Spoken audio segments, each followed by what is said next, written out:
तिथे गेलो, इकडे तिकडे बघितलं बॅटरी मारून, मला कुठं भूतच दिसेना.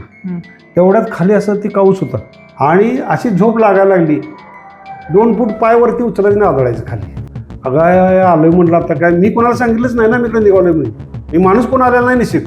त्यातून मी काय विचार केला, अंधश्रद्धा आणि गैरसमजुती पोटी माणूस काहीही करू शकतो.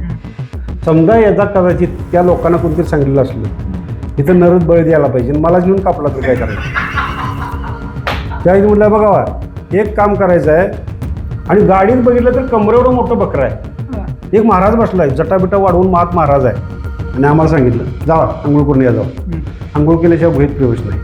त्या कापलेल्या झोडपाचं खोचकं होतं, त्या खोचक्यात मागल्याचा शिरटा अडकला. त्या पुढल्याला म्हणतो अरे माझा मला धरलंय, त्याला मला धरलंय म्हणजे पुढं पाहून मागलं तिथेच मी तिथे जाऊन झोपलो.